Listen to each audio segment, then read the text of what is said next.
ఎన్నికలకు ముందు దశల వారీగా మద్యాన్ని నిషేధిస్తామని చెప్పిన వైసీపీ ప్రభుత్వం అదే మద్యాన్ని ఆదాయ వనరుగా మార్చుకోవడాన్ని ఆంధ్రప్రదేశ్ మహిళా సమాఖ్య ఖండిస్తోంది. జగన్మోహన్ రెడ్డి ఇచ్చిన హామీ మేరకు మద్యపాన నిషేధాన్ని అమలు చేయాలని డిమాండ్ చేశారు. విశాఖలోని ఎక్సైజ్ కార్యాలయం ముందు ధర్నా చేశారు. ఈ సందర్భంగా మహిళా సమాఖ్య కార్యదర్శి బేగం మాట్లాడుతూ దశల వారీ మద్య నిషేధం అమలు చేస్తామని చెప్పిన వైసీపీ ప్రభుత్వం 2024 ఎన్నికలు వస్తున్నా మద్య నిషేధం అమలు చేయలేదని విమర్శించారు. మద్యం సేవించడం వల్ల మహిళలపై అత్యాచారాలు జరుగుతున్నాయని, యువత మద్యంకి మాదక ద్రవ్యాలకి అలవాటు పడి జీవితాలను నాశనం చేసుకుంటున్నారని తెలిపారు. కావున ఎన్నికల్లో ఇచ్చిన హామీలు అమలు చేయాలని డిమాండ్ చేశారు. రాష్ట్ర పిలుపు మేరకు అన్ని జిల్లాల్లో ఈ రోజు ఎక్సైజ్ ఆఫీస్ దగ్గర మనకు ధర్నాలు చేయమని చెప్పడం అనేది జరిగింది. అందులో భాగంగా ఈ రోజు మధ్యలో ఎస్పీ కాలనీలో ఉన్న ఆఫీస్ దగ్గర మేము ధర్నా కార్యక్రమం చేపట్టడం జరుగుతున్నది.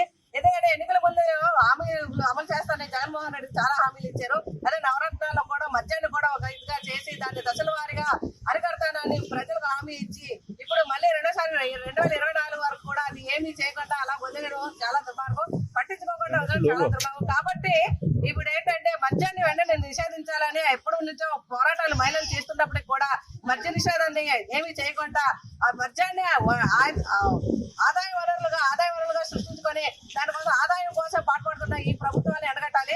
కాబట్టి వెంటనే ఏంటంటే మాకు మద్యాన్ని ఎక్కడ ఉంచడు, అన్ని చోట్ల అరికట్టేస్తారు. రాష్ట్రం మొత్తం మద్యం లేకుండా చేస్తారు. ఓన్లీ 5 స్టార్ హోటల్స్ లోనే మద్యాన్ని ఉండేటట్టు చూస్తాడు అని హామీ ఇచ్చిన జగన్మోహన్ రెడ్డి గారు పూర్తిగా వైఫల్యం చెందారు. కాబట్టి వెంటనే మద్యాన్ని అరికట్టాలని ఆంధ్రప్రదేశ్ మహిళా సమాఖ్యంగా డిమాండ్ చేస్తున్నాము. ఈ వీడియో కనుక నచ్చినట్లయితే please like and share and subscribe.